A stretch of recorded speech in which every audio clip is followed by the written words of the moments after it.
आवाज उठेगी तो गरीब आम जनता के बीच से। राजनेता हमारे अधर्मी अन्यायी हो चुके हैं। 10-20 हजार लोग 50 करोड़ समाज की तड़पती कराहती मानवता को हमारे देश में कहां क्या हो रहा है उसके बारे में कोई सोच नहीं है।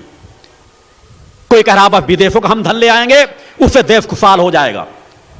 अरे जब तक बेईमानी देश के अंदर है, अरबों खरबों की संपदा भी आ जाए तब भी देश कंगाल का कंगाल ही रहेगा।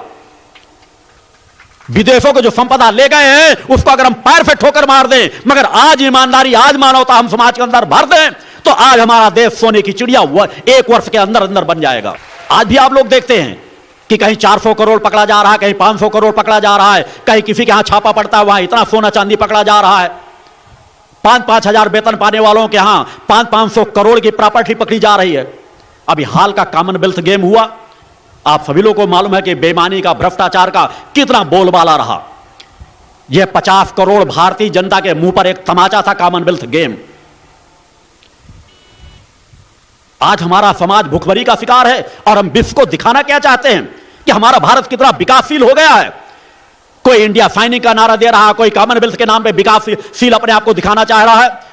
देखना है तो गांव के अंदर जाओ, उस गरीब जनता को देखो जो महानगरों में भी रह रही है, एक एक समय के लिए भोजन के लिए मोहताज है। मगर आज अधर्मी अन्यायी नेताओं को इससे कुछ मतलब नहीं, उनके पास सोचने समझने की शक्ति ही नहीं है, क्योंकि मानसिक रूप से विकलांग हो चुके हैं।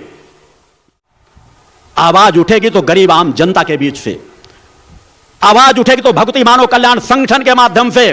और भक्ति मानव कल्याण संगठन का गठन इसलिए किया गया है जो एक अलग मां की ऊर्जा शक्ति को लेकर धीरे धीरे करके चैतन्य हो रहा है। और उस चैतन्य के साथ हमें जगह जगह पर वह आवाज उठाना ही नहीं है, कर्म पक्ष के माध्यम जिसे कर्म का ही फल मिलता है, केवल कहने मात्र का नहीं। और जब हम वह कर्म के पथ पर बढ़ जाएंगे तो किसी ना किसी दिन अधर्मी अन्यायों को हम सुधार कर रहेंगे। अगर सुधारेंगे नहीं तो उन्हें रसातल पर भेज देंगे। इसलिए मेरे द्वारा चिंतन में कहा जाता है कि बेईमान भ्रष्ट राजनेताओं के प्रति यह मत करो। मैं उन धर्माचार्यों के तरीके नहीं हूं जो अपने मंच पर अगर आए तो उनकी लंबी आयु के लिए कामना करते हैं। चाहे योगाचार्यों को देख लो, चाहे धर्माचार्यों को देख लो, कोई मुख्यमंत्री मंत्री आ जाएगा उसकी लंबी आयु हो।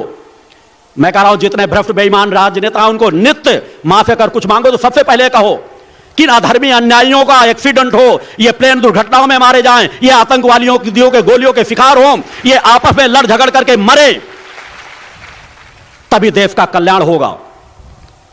अब वह आवाज उन बीच से कभी नहीं उठेगी, यह आवाज तुम्हें उठानी पड़ेगी।